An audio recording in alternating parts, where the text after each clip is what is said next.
Okay, good morning, everybody. Welcome along to day 3 of Leeds Trinity University's Journalism Media Week. Good morning. Good morning. How are you all feeling this morning after the news overnight that Gary Barlow's got a massive child? Everybody saw? Yeah, there wasn't anything else. People, if you didn't know, just look up Gary Barlow on Twitter.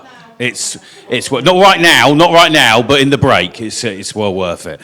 It's well worth it. Look, a couple of bits of housekeeping for today. We've got a slight change this afternoon. Both the sessions are still running, but they just had to flip over. So at 3 o'clock now, we've got Channel 4 Dispatches, and then we've got is that right? And then 4 o'clock, it's Dylan Maggs, the photographer. So it's just switched around, okay? Because Channel 4 Dispatches have got to do a interview with Radio 4 today at 4 o'clock. So just be aware of that. And also, again, with that Channel 4 Dispatches, they're going to be talking about some, quite serious topics as well. So there may be, and I know that we've sent out emails about a trigger warning because there may be some subjects in there that you don't want to hear about. So certainly when they start talking about the Russell Brand investigation. So just be aware of that as well before the session this afternoon. We've got a cracking morning lined up for you. Very sort of radio and audio and podcast this morning. We're going to start with podcast, and I'm going to hand over to your host for this session. Ladies and gentlemen, make some noise for David Dodd! Thank you, Darren. Always a pleasure to be introduced by your good self. So welcome everybody to our first session of the day. I'm joined today, this morning, by our guest, Darrell Brown. And Darrell is going to talk to us a little bit about kind of his career in podcasting and his career in general, and we're going to delve into some issues around true crime and murder and intrigue. So hopefully it'll be very exciting. So, Darrell, if we could start by asking you the usual question, why are you applying for this job? So why, how did you get started in podcasting? How do you end up as the MD of your company, and how did it all start? I'll do the concise version. I was just going to say, it's nice to see so many people so early after an election which has been dubbed the podcast election, and I think I'll probably touch on some of that in terms of how podcasts are used to talk to so many different niche audiences, and there's so many different types of podcasts. And I think when you look at the election, maybe in a few years' time looking back, we'll see how podcasts have really shaped how this election and lots of other elections and media and all sorts of current news events will actually be shaped by podcasting going forwards. For me, the company name says it all. Not that I was a massive Oasis fan in the 90s, but it was always about story. And for us as a company, it was always story first. So I started as a newspaper journalist. I did some radio news and radio reporting. Did a degree up the road at Leeds University in broadcast journalism. Boo. Apologies. And I then moved into TV docs. And all of the things that I've done since that finally led to podcasting was always about storytelling. So story structure, how to engage an audience, how to entertain an audience, but how to make sure that that audience sticks with your content through until the end. And so whether it was a newspaper article or a short form radio piece or an hour-long Dispatches film or a 30-minute podcast or a 10-part podcast series, the fundamentals were always the same for me, which was always about telling a story. So the podcast company itself was actually a bit of an accident. It wasn't meant to happen.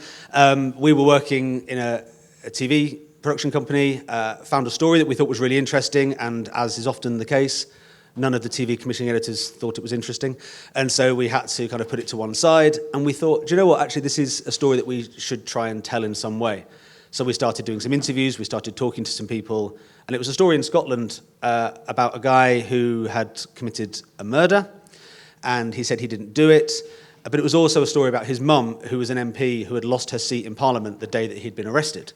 So it was the sort of sliding doors moment of she's lost her job as a prominent politician, he's been arrested for a murder, there's a whole story of the Scottish justice system in there, and maybe we'll unpack a little bit later kind of all the elements that lead into a podcast. But we thought this is a story that we should try and tell in some way. So we started recording it, and it became a series that we made called Body of Proof, which is now a 10-part series on Audible. If you have a subscription, you can go and find it. And bizarrely, it's now translated into Spanish. So if you're in Spain, you can listen to it in Spanish. I love the idea of Spanish people just wandering around listening to me talking about Edinburgh's skyscape and what's gone on.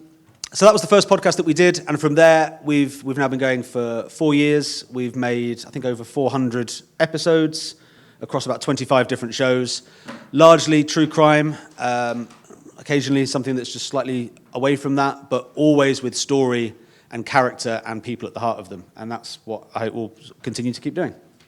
Brilliant. So obviously the true crime market is a very crowded market. You know, it's a huge sort of genre now. How do you find those stories? So how's that journey start, really? It is massively crowded, and I suppose there's a conversation to have about what is a true crime podcast, because there are so many. But for us, it's, you know, a true crime podcast could be a story about a miscarriage of justice, like our first one, or a miscarriage of justice claim. But it could be a story about an amazing police investigation, or it could be a story about a well-known serial killer that does something particularly horrific, or it could be about an amazing escape. So there's a true crime podcast can be lots of different things, and it might touch on those other points, but it's always, for me, it's about the route into a story. And so a story for us, it can't just probably have one of those elements, but what it has to have is twists and turns, because I think all the best stories, whether it's a true crime story or a rom-com, there's twists and turns and surprises, and it's got to have layers to it. It's got to be saying one thing on the surface but another thing underneath it, and that can sometimes be quite difficult to explain until you really sort of drill down. And it's got to have characters you want to spend time with. I think the thing about podcasts are that they're the most kind of personal experience. You're listening largely on your own, in your headphones or in your car, and you want to engage with the characters that you're listening to. If that's a journalist presenting that, you want to feel like you're with them on the journey as they tell the story. If it's the victim of a crime, you want to feel like you're sat next to them in the room as they're pouring their heart out and telling you what they've experienced. And I think that's what makes a podcast really personal to listen to, and that's why the character choice is so important. You know, if you've got a character that you don't want to spend time with, you're going to switch that podcast off. In TV, you might change the channel. It's a similar thing, but you might stick with it because you're enjoying the visuals. With a podcast, you've got to engage with that voice and that character. And when we talked before, it was interesting. You were telling me how now the sort of the world of the podcast is moving into TV as well. And you cited a really good. You said, "Go and watch Sweet Bobby." Who's watched Sweet Bobby? Who's watched Sweet Bobby on? Oh, and wow. who listened to it as a podcast? To the same people. Okay, so for most of you in the room, then you haven't, so you should go and listen to Sweet Bobby, and then watch it on Netflix. But I think it's one example, and there's tons out there. So I mean, Tiger King, that maybe was a big splash. I'm sure that was Netflix, but Tiger King came from a podcast. We've made 2 shows as podcasts that are now being adapted for screen at various stages that hopefully one day will appear. And I think it's a sign that podcasts are being used to prove really good stories, to prove that there's an audience for those stories, maybe that TV commissioners might not have taken a risk on before. But also, you know, there's a world in where you've seen a really good film or a really good drama on TV, and you're like, I want to hear those real characters, go and listen to the podcast, and vice versa. So, you know, there's a reason why podcasts and TV can sort of live side by side and deliver similar content in a very different way for a different audience. Yeah, absolutely. I mean, we also talked about, and I thought it was really interesting, that kind of, which I was unaware of as somebody who actually teaches true crime, that there are 2 kind of very sort of distinct types of true crime podcasts that were perhaps like looking at different audiences. I wonder if you could break that down for a second. So they say the podcast industry is a bit like the Wild West because people are still figuring out how it works. And a lot of that is around the terminology of what we frame different types of podcasts and sort of the language that is spoken. It's largely coming over from the US, like most things do. So that's a more established industry, and it's now coming over to here. So in the UK and now in the US, we have what we call always-on podcasts, which you'll all be familiar with. It's a new episode every week with a different subject. It's closed ep. So, for example, we make a show called The Missing, which is all about missing people. And every episode, we introduce a new story and tell the story of that missing person from start to finish, both who they were as a person, which I think is the most important part of that series, but also the circumstances where they were last seen. And so as a listener, you come in at the start of the episode, and by the end of it, you've learned all the information, and hopefully you've enjoyed it as well as been informed by it, and you come back and listen to a different story the next week. The other type of podcast is a narrative series or a limited narrative series, usually 6 to 10 episodes, but they can be any number of episodes because there are no rules. And they are podcasts that tell one story across multiple parts. So the storytelling is very different, although the same principles apply. But what you're doing is you're introducing a story that you really want people to listen to in episode 1, and you're giving them that classic cliffhanger, that hook to say, come back because there's something else happening in episode 2. And you're twisting the narrative through the journey, giving people the arc so they want to get all the way to the end. And there's all sorts of devices that we have in play to try and make sure that audiences come back and listen to the whole series. Okay, cheers. So we see a growing number of true crime podcasts that maybe have quite a sort of a salacious angle or feed off moral panics. I just wondered how important is it for you and your company to have quite a strong sort of ethical position in that kind of entertainment versus kind of inform kind of debate, really? I'm going to put that out to the audience. How many people feel that it's important to have some sort of ethical awareness of the victims or the victims of crime in a crime podcast? That's a pretty big show of hands. I actually think that when you actually look at the listenership of audiences for those podcasts, it doesn't always seem to be that important. I think a lot of audiences will listen to shows about 2 comedians drinking wine, talking about a real crime that's happened.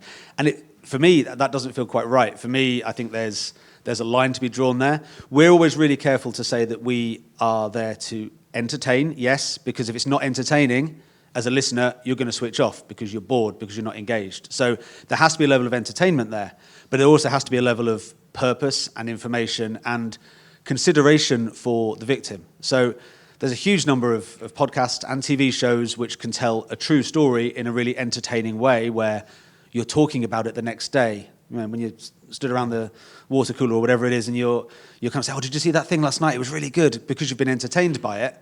But that could be entertained because you're shocked or you're sad or there was an amazing twist or whatever it might be.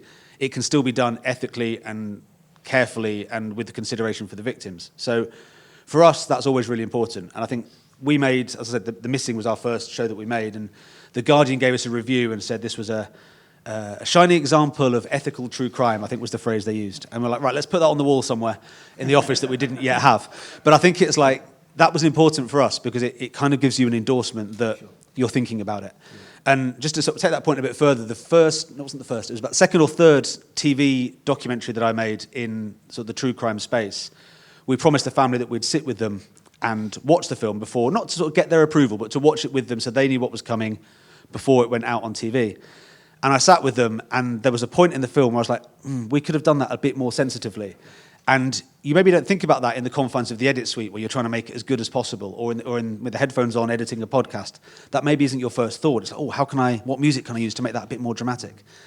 And I always think back to that moment and say, well, if I was sat with the family, would they feel that that's justified, or would they feel that I'm, taking it too far in pursuit of entertainment? And I think that's always a good reminder for me. And we were on the right side of the line then, but now I'm always more cautious of where that line should be and how to keep them in my mind.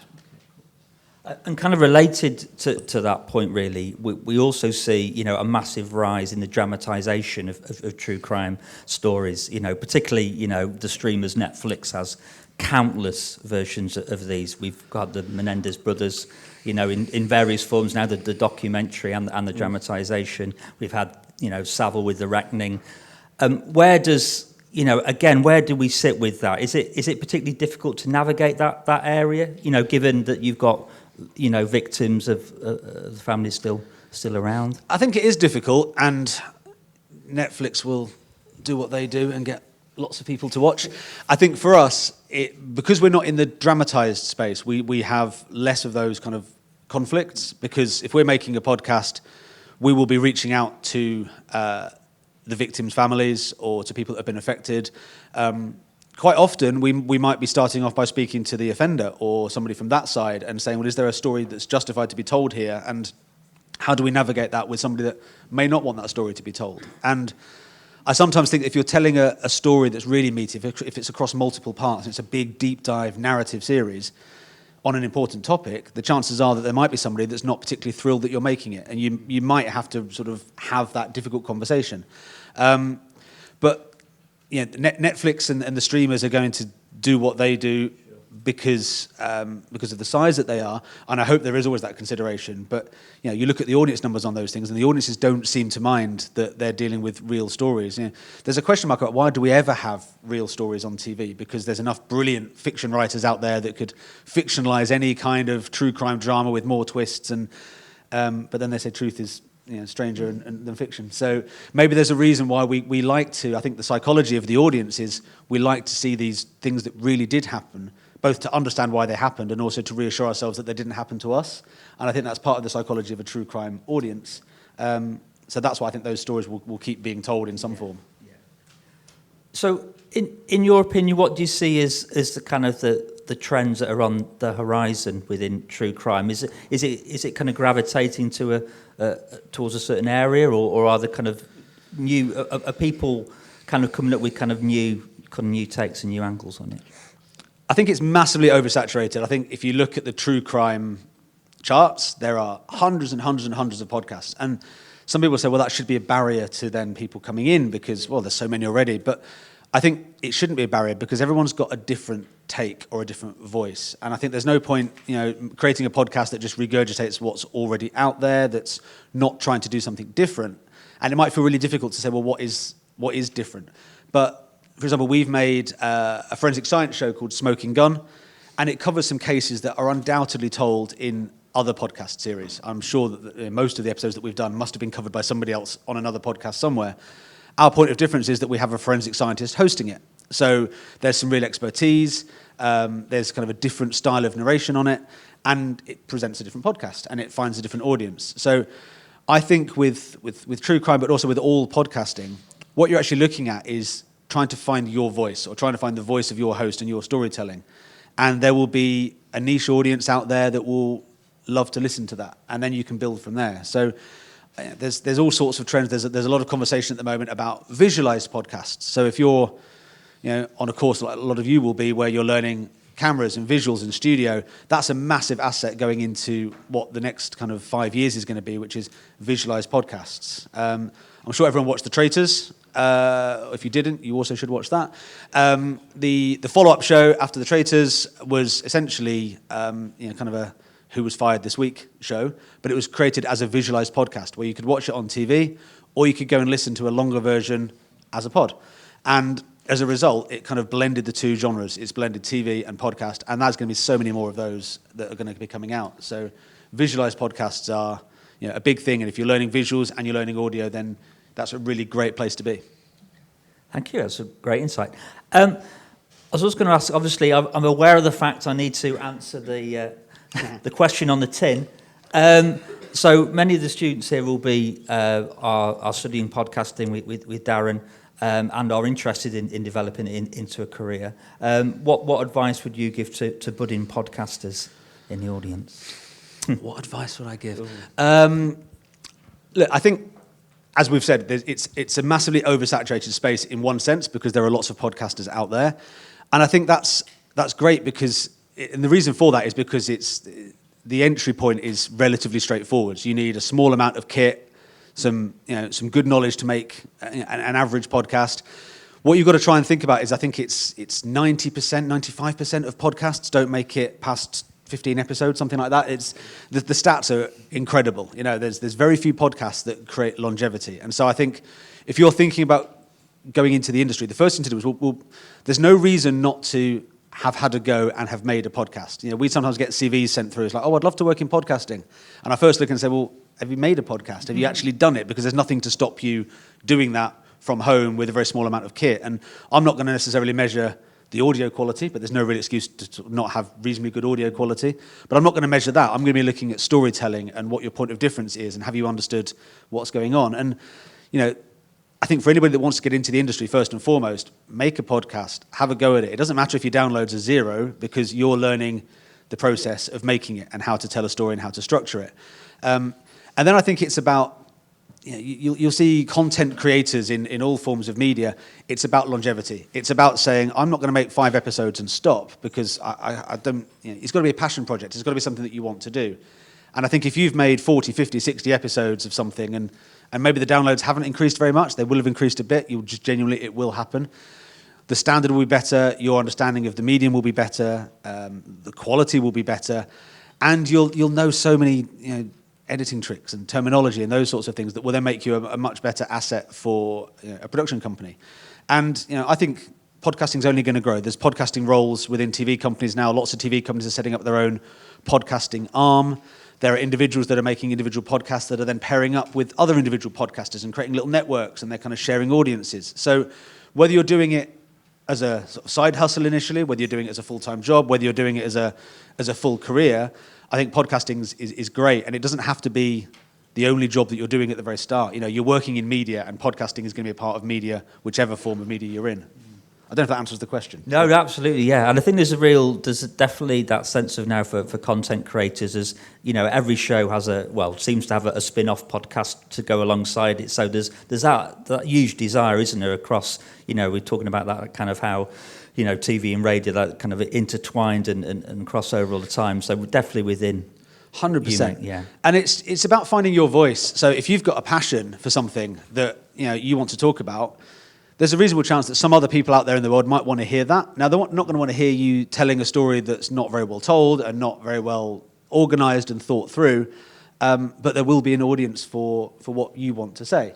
And so part of it is just about finding an audience and having the confidence in what you're doing to then actually figure out who they are and why they want to listen to you. And so have a go. There's no excuse, I think, for ever applying or approaching a media company without having had a go at it.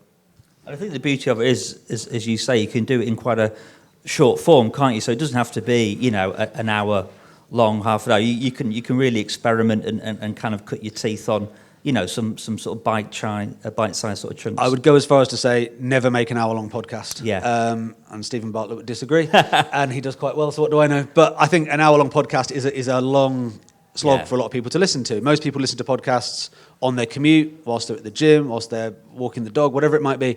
And 30 to 40 minutes is a sweet spot. So, but you can make something that's 15 minutes long that tells me you know how to tell a story, and you know how to write a script, and you know how to basically edit and communicate in podcast form. Yeah.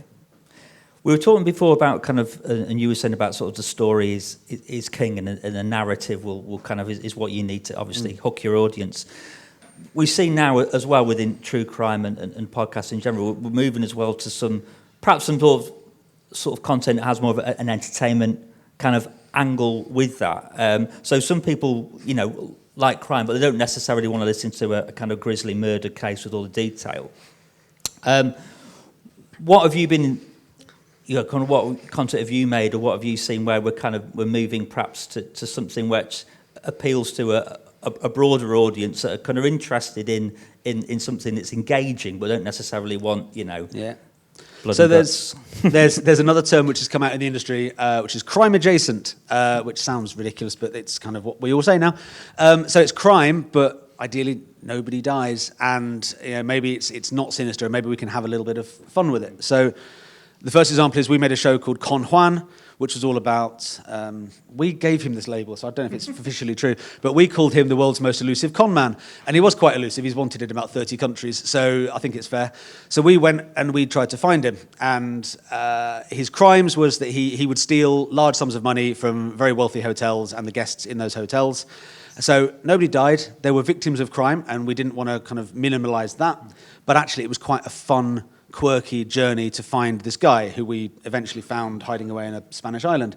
So that quest was, and please give it a listen, but that quest was a fun journey that was able to entertain, and people kind of, we had the challenge where our main character was a con man who we hadn't found, but we knew everything that he'd done for the first 5 episodes, and without any spoilers, I've told you already that we find him at the end. We were like, how do we bring him to life in the first 5 episodes? So what we did was we brought an actor in to voice his police interviews, to voice kind of the things that he'd said and done, and then we're like, can we be a bit more fun with this? So we ended up writing things that he might have said and got the actor to sort of say them in a way that was like, let's have a little bit of fun with this. Then when we did find Juan, our con man, we were like, how do we do the handover where suddenly we reveal that we've got him and our actor has to sort of stop being him because we've got the real voice? And so we got the actor actually talking to Juan, saying, oh, I better hand over to you now because you're here. And so the actor gets his coat and leaves.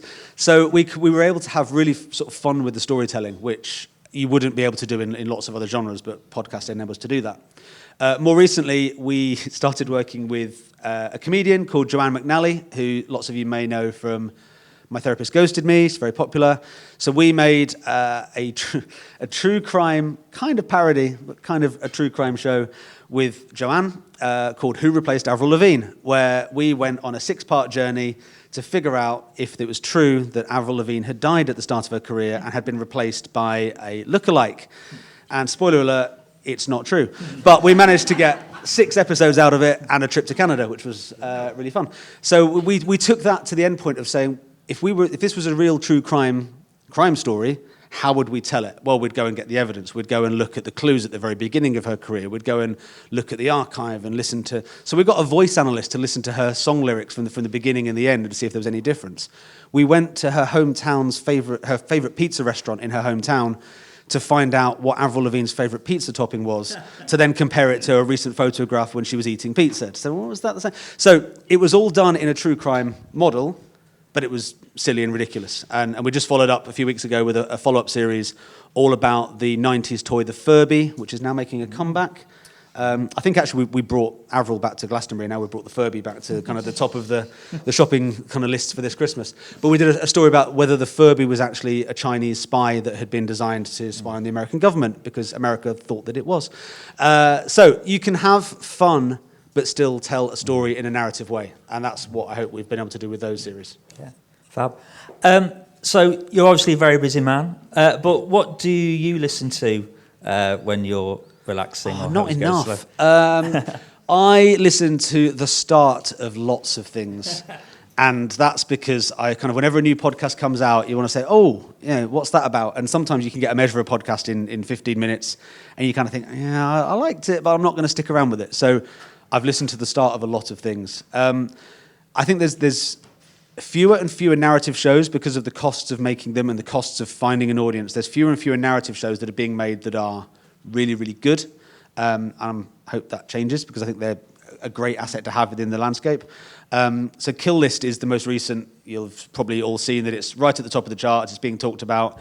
The hosts of Kill List were on Loose Women the other day, which I think is a sign that you've made it as a podcast. Yeah. When Loose Women are saying, is this the craziest podcast ever? So Kill List is not made by us, sadly. It's made by a company called Novel, released by a platform called Wondery. And it's all about a journalist who goes onto the dark web and finds a website where people are hiring hitmen and women and taking out contracts on people they want to see dead. And the website itself isn't actually real. These people aren't there, but the hits and the intent to kill these people is real because people think it's real. So the journalist is suddenly confronted with this, well, we've got this story, but we've also got people who might actually be killed because people want to kill them. How do we tell that as a podcast and engage law enforcement and explain the dark web and everything else? So it's a proper roller coaster, and that's one I'd recommend that's out now. Wow. On that bombshell, Yeah. I think we'll hand over to some questions. Thank you, Darrell.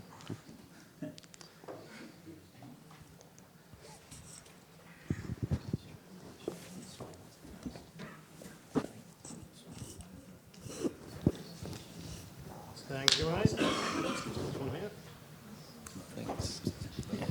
Hello. Hello. So I'm wondering about like podcast teams, and like for me, I could really imagine, like I've done a lot of podcasts. I'm not that interested in presenting, but I could imagine being like a cameraman / social media / writer guy and turning the podcast into different medium to go online. I was wondering if you see that as a viable job. And then the other thing I wanted to ask was, when you've made something, are you really keen on building your personal brand, or are you looking to like get it commissioned or sell it to other outlets? All right, first question first. I mean, I think more and more you're going to see digital marketing, like podcasting. To make a podcast, I'm not going to say it's easy, but I've talked about how you can all do that. finding an audience for your podcast is much, much harder, because how do you plug into getting a following, getting social media to engage with it? How do those algorithms work? I haven't got a clue how those algorithms work, and I don't have TikTok. So for us, it's about finding somebody who can do that for us. There are companies who specialize much more in visualized podcasts or the more studio-based stuff. So our content mostly is true crime narrative.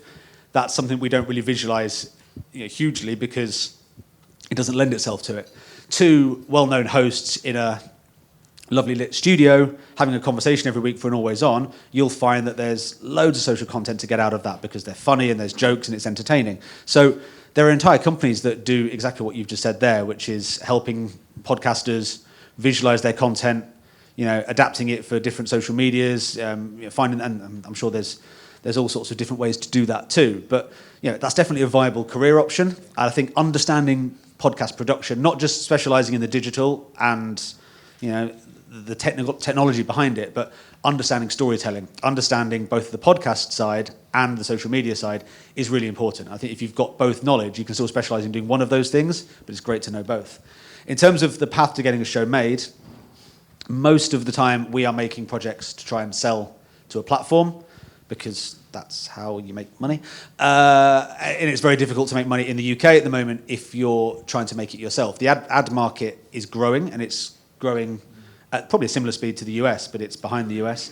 So if you're making a show in the UK, they say you need about 10,000 downloads an episode in order to then monetize it. That feels scary when you first launch and you have 10 downloads and you think, how are we going to kind of extrapolate that up? But over time, it builds, and what you have as a benefit of a podcast is every episode is always available. So all of a sudden, before you know it, 6 months in, you've got 24 podcasts that are sat there, and they're all building a bit of an audience, and people are finding it and going back to the beginning, and those download numbers increase. So that happens, but in terms of making that as a viable business, that's quite challenging. So most of the content we develop is for the big platforms in the US and here in the UK. So we're pitching things to the BBC, we're making things for Wondery. We're about to release a show in January, which is a story of a Canadian criminal who comes over to the UK and is Canada's most wanted man, but the Canadians don't know where he is, and he's actually up the road in Harrogate. So we've told that story for the CBC in Canada, and we sold it to them. And basically, a lot of our work sounds like it's not really a job, but it's selling ideas. So it's coming up with ideas, coming up with content, coming up with a take, writing a really well-written, well-thought-out proposal, and there's lots of kind of hidden dark arts behind all of that. And then it's about selling it and getting a commissioner to want to buy it because they believe in it for their audience. And that's the model for most of our content. Any more? Oh, Jacob. Hi, Darrell. Do you think that podcasts will eventually replace traditional radio, as the BBC have started doing podcasts on their Sounds app, and Global, who owns Capital and Heart, have their fair share of podcasts on their Global Player app, and I'm pretty sure that Bauer have started doing podcasts when they launched their Rayo app earlier this year?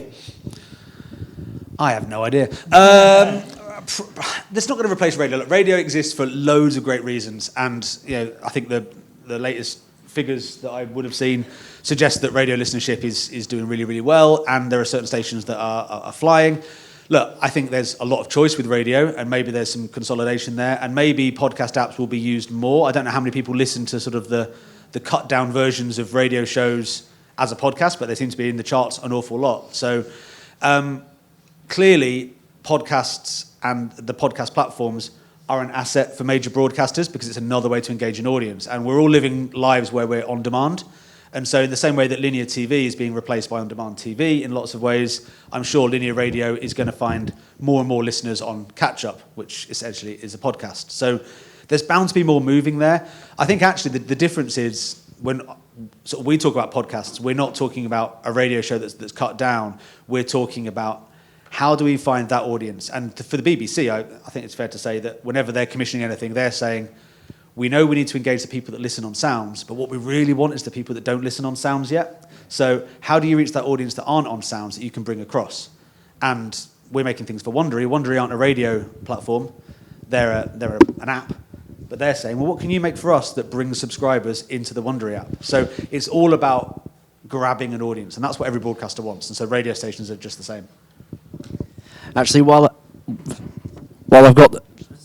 No, it's over there. Oh, it's over there. While I've got the mic, I'd like to ask if there are any topics that could work for a podcast, and they don't have to be about crime. Every topic works for a podcast because there's a niche audience, right? So some of the most successful podcasts out there will not have, sort of financially successful podcasts out there will not have the biggest audience. There's a cycling podcast which does very, very well. The audience is, I don't know, 5,000, 6,000 an episode, right? So it's below the threshold where you can make money. But every one of those 5,000 to 6,000 listeners really, really, really likes cycling. And so what do they want to spend their money on? They want to buy a new bike. They want to buy cycling gear. They want to buy the latest cool water bottle attachment that puts on the bike. I don't know. But that's what people sell. So, for the companies that are going like, we want to talk to cyclists and we want to sell our cycling gear to cyclists, what better way than a podcast where every single listener is a cyclist? If you imagine TV advertising, the reason why that's struggling is because you're trying to advertise to a demographic where you know that the audience is roughly 30 to 50 and they might like these things, but I don't know if they're a man or a woman or kind of, you're kind of really, it's hard to know who your audience is on mainstream high volume TV. With a podcast, I could tell you pretty clearly who our audience is for each of our shows, and that's why advertisers are kind of more interested in that. So, in answer to question what topics work, you will find, and I'll challenge you to think of the most bizarre topic you can find, put it into the search engine in the podcast app, look for it, there will be a podcast about it. It might not be very good, but it will be there, and there'll be an audience that are listening to it. Hi, Darrell. I was just going to ask, because I have loads of ideas for podcasts, how did you decide on which one to do and to keep going at it? Because I'm the kind of person that can start things and not finish them. We have loads of ideas that we've not put in the bin because we never bin them, but put on the back burner because nobody seems to want them. And, for better or worse, I think we've got one at the moment which is an incredible tale out in the US and no one's buying it. I'm like, why does nobody want this idea? And so we're not letting go of it. We're going to keep going with it. But I think part of it is persistence. Part of it is listening to the feedback and genuinely kind of saying, okay, well, what's not working about this? Quite often, it's not the idea, or in our case, it's more a story than an idea. It's quite often not the story that's wrong, but it's the approach. So we're telling a story at the moment about a guy who's defending himself on a murder charge in the US, and he's got an amazing story, and he probably didn't do it, and there's probably some police corruption, and there's all sorts of twists and turns, and we're telling it from his perspective, and nobody seems to want it, because he's maybe not that likable, and he's a bit sketchy. He deserves to tell his story, but no one really wants to kind of back that story. We've now pivoted and flipped it around and said, well, maybe we tell that story from his girlfriend's perspective, who came along halfway through the journey, and actually this is her story, and his is a different kind of line that you're following.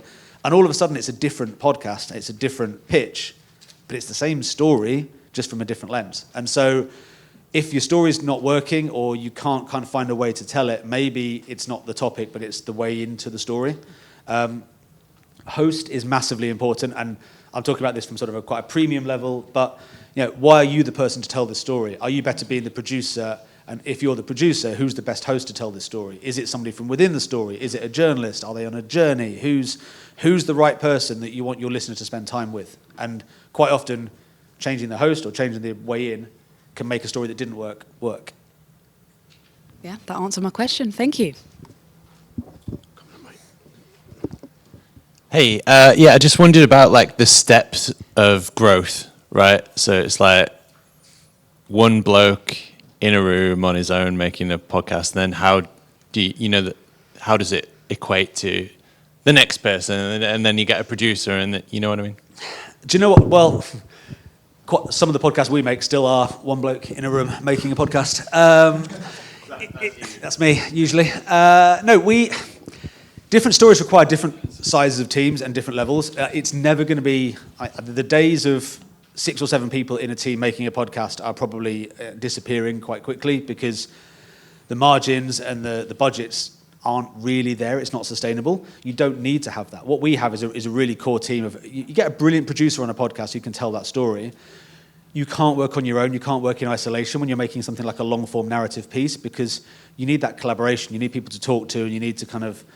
You get too close to a story sometimes. You need somebody outside of that. But you don't necessarily need a team of lots of people all hands deep kind of getting involved in it because that's not productive either. So I think podcasts are great because they are nimble, and we as a company try to be sort of quite nimble and fleet-footed, and we don't need to have lots and lots of people at every stage, but you want to have people that you really trust that are involved in that process. So if you're making a podcast on your own, great bit of advice is find someone that you've not told anything about it, you've not kind of been on the journey with them at any stage, get them to listen to it, get some honest feedback. Pick somebody that's actually going to be honest as well, not someone that's just going to say, oh, yeah, it's great. But get some honest feedback, because that's kind of what you need. There's nothing wrong with making a podcast on your own. Building it up is just about, it's about budget, it's about the challenge of the story. We made a show called Death on the Farm recently, which was pretty much a single producer spending 4 or 5 weeks in Wales in a community talking to them about something that happened 50 years ago. And then when they came back with all of that tape, then there was a few of us involved in, well, how do we structure that? What's missing? What do we do next? But, you know, being a journalist, gathering a story, doesn't have to be with a team of people. It can be a solo kind of activity for much of the journey. Hi, Darrell. I've got 2 questions. I'll get the shorter one out of the way. Earlier you said that you think the sort of ideal runtime for a podcast is sort of between half an hour and 40 minutes. Do you think there's a difference between the ideal runtime of guest-based podcasts and then genre-based podcasts like true crime? Probably. I mean, look, if you're a die-hard, I'm trying to think of a well-known, successful comedy podcaster. If you like Josh Widdicombe and you're like, oh, I love everything that he does, and he's doing an hour-long episode, you're probably going to sit there and listen to that. Or maybe you'll pause it because you've finished your commute and you will listen back, you know, on the way home again because you really like his podcast. And there's so many examples of sports podcasts and comedy podcasts and those sorts of formatted two-way conversations that really sustain. So yes, clearly for those shows you could make something really long and there'll be a core audience that sticks to the end. There'll also be an audience that switches off 2/3 of the way through and maybe doesn't come back because it's a long time to listen. I think when you're telling something that's maybe it's a bit darker, or maybe there's more of a story behind it, you're asking the listener to concentrate quite a lot. You're asking them to spend quite a lot of time thinking about and visualizing that scene that they're hearing, and you're trying to do that work for them with beautiful soundscaping, but you're asking them to pay attention for quite a long time. And I think that's quite challenging to then say, oh yeah, do this for an hour. You know, you'll get people who are really hooked in, who love it, but actually half an hour to 40 minutes, if I'm clicking on a podcast that's a true crime show, and I see the episode's an hour, I'm like, I don't know if I've got an hour in me. Whereas if it's 40 minutes, I'll probably will get to the end of it. That's a personal take, but I think that's the trends. Most of the commissioners that we're talking to, they're like, yeah, 30 to 40 minutes, not less than 25, not more than 45, but that's the sweet spot. Yeah, no, I get what you mean. And then the other question's a bit more long-winded, but I'll try and keep it shorter. You said again earlier that sort of you think a big important part about every podcast is sort of the different take and the different voice that each has. And I think younger generations are starting to veer towards podcasts as a form of like independent media to get their news and their facts. Like, as you said before, this has been sort of the election where Trump's been the one viable podcast guest for like a month now. And compared to like a lot of media and news outlets who have become more and more associated with like biased points of views, you know, every single American media now is just first associated with the political view they take. What do you think the podcast industry will look like in terms of ownership as it begins to overtake a lot of news networks and these sort of major conglomerates? Will it sort of stay independent, or will these companies come in and start to buy up certain ones to try and alter the views? There's loads of buying up of. I mean, there was a hiatus for a while, but there's always going to be buying up because what those platforms and what those organizations are interested in, first and foremost, is an audience, right? So if you're an independent podcaster and you've built a massive audience, then you're going to be attractive to a platform that's saying, well, hey, we'd like to have that audience over here. Whether that's buying the podcast or acquiring it onto their network and selling the ads for them or whatever it might be. It's all about a play to get your audience and your listeners onto somebody bigger. So that's always going to happen, but because of the cost of entry, in the same way as YouTubers now are becoming more and more influential because you can be a YouTuber without needing to have huge amounts of resources, there's always going to be those independent voices. There's never going to be, oh, well, it's all been sewn up by the big half a dozen media organizations, because people who have a voice will be able to talk. So no, I don't think it's going to change, but you'll always see those shows grow bigger and then fall under a certain platform. That's kind of inevitable. I have quite a broad question. How do you think AI will change podcasting, and what are your opinions about it? It'll probably put us all out of a job because it'll tell stories much better than us. No, I think, look, AI isn't going to be going away, and there's some brilliant things that AI does. There's AI tools now that can, sadly for some people I'm sure, but turn your filmed content into a nice, snappy 30-second ad, and it'll do it for you in 5 minutes flat. Is it necessarily going to be able to convey the precise message that you want or the precise tone that you want? Probably not. So I think we're quite a long way away from AI replacing those creatives and the creative roles that we have. And I think, personally, I think we almost need to embrace AI and what it will be able to do, but also stand up to it and say, well, no, I actually know my audience, and my audience want this. And, until AI is delivering me that, I'm kind of want to do it myself. So, I don't know, it's come on so quickly, there's bound to be... I'm sure somebody did something recently where they asked AI to write a podcast episode, and they released it, and it was kind of all fine for the first 15 minutes, and then suddenly the location changed, and it was like a whole different scene. It's like, oh, what happened there? And, it's not ready to do that yet. And also, look, I think brilliant creative writers and creative thinkers, people that are writing scripts, are always going to be in demand. And so maybe it can do some of the easier podcast work, but it's not helping people find a distinct voice. And people still want to listen to what people have to say and what people have experienced, and AI can't replace that. Need to wrap up. Oh, one at the far side. Something. One quick last question. Oh, I should never race at my age. I just wonder really whether Patreon's a good way to go, because I admit that you probably need an audience to get them to pay for it in the first place, but then I see the success of some podcasts that have moved on to Patreon and think, oh, I won't mind a bit of that long term, so... 100%. Yeah, look, if you've got... So Patreon is a subscription model where you can pay £2 or £3 a month and you can get extra content. I think the point is extra content, right? So you're always going to want to have your podcast. If you're releasing a podcast, you're going to want to release it for free on all platforms, because that's the way that people are going to find it, and you maximize your audience. But for your hardcore fans, and they usually say sort of 10 to 15% of your listeners might be kind of really super engaged listeners, right? And you want to get that number as high as you can. But for super engaged listeners, they might be prepared to pay £3 a month to listen to a bonus episode every week, or the extended version, or actually we're going to do a 15-minute Q&A and you get little benefits. And you'll look at loads of podcasts that offer sign-ups. Look at what they're offering you. They're offering you a chance to go and get tickets to see them on tour. They're offering you, as I say, a 15-minute bonus every other month, and people are prepared to pay for that. Sometimes people just want to pay for the show because they're like, oh, I really love this, and they spend their time doing it. I'll give £3 a month for free to kind of keep them going. So you'll find that Patreon is a good way. I mean, you've got to have a big audience for the numbers to really be significant. But if you're an amateur sort of podcaster and you're trying to figure it out, it's a great way to learn what else is available. Well, thank you, Darrell. Should we have a round of applause, Darrell? I think that was a fabulous introduction to podcasting. Fascinating insight. Well, thank you very much, and we'll be back in quarter of an hour with our